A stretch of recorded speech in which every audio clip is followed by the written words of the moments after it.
काशी में 80 घाट पर तुलसीदास रोज रामचरितमानस को गाते थे। एक बार गोस्वामी प्रातःकाल शौच करके आ रहे थे तो कोई एक प्रेत से इनका मिलन हुआ। उस प्रेत ने प्रसन्न होकर गोस्वामी जी से कहा कि मैं आपको कुछ देना चाहता हूं। गोस्वामी जी बोले, भैया हमारे मन में तो केवल एक ही चाह है कि ठाकुर जी का दर्शन हमें हो जाए। उस प्रेत ने कहा कि महाराज, मैं यदि दर्शन करवा सकता तो अब तक मुक्त न हो गया होता। मैं खुद प्रेत योनि में पड़ा हुआ हूं। तुलसीदास जी बोले, फिर भैया हमको कुछ नहीं चाहिए।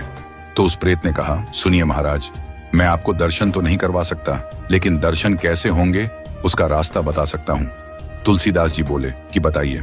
प्रेत बोला, आप जहां कथा कहते हैं बहुत सारे भक्त सुनने आते हैं। अब आपको तो मालूम नहीं, लेकिन मैं जानता हूं आपकी कथा में रोज हनुमान जी भी सुनने आते हैं।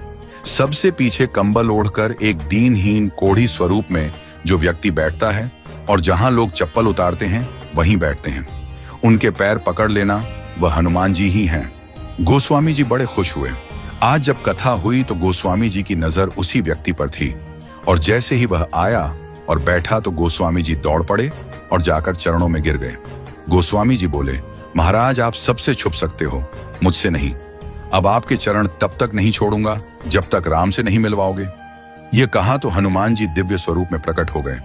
तुलसीदास जी बोले, कृपा करके राम से मिलवा दो, अब और कोई अभिलाषा नहीं है।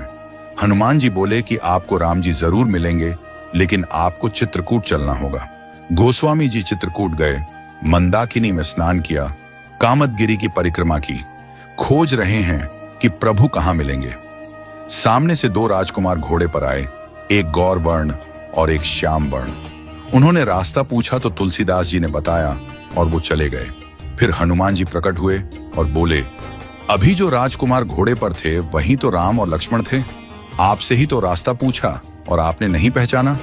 ये चूक हम सब करते हैं। न जाने कितनी बार भगवान सामने आए हों और हम पहचान नहीं पाए हों। सबका आदर करो, क्योंकि न जाने किस रूप में नारायण मिल जाएं। गोस्वामी जी बोले, हनुमान जी आज बहुत बड़ी गलती हो गई, कृपा करवाइए फिर मिलन हो। हनुमान जी बोले, धैर्य रखो फिर मिलेंगे। गोस्वामी जी मंदाकिनी के तट पर स्नान कर चंदन घिसते हुए श्री राम जय जय राम गा रहे थे। ठाकुर जी बालक रूप में आए और बोले, बाबा चंदन बहुत प्यारा घिसा है, थोड़ा मुझे लगा दो। गोस्वामी जी ने दिया। हनुमान जी तोता बनकर आए और घोषणा कर दी कि चित्रकूट के घाट पर भाई संतों की भीड़, तुलसीदास चंदन घिसे, तिलक देत रघुवीर। तुलसीदास जी के कानों में यह वाणी पड़ी तो चरणों में गिर पड़े। ठाकुर जी बोले, अब नहीं छोड़ूंगा। प्रभु दिव्य रूप में प्रकट हुए और अंतर्ध्यान हो गए। वह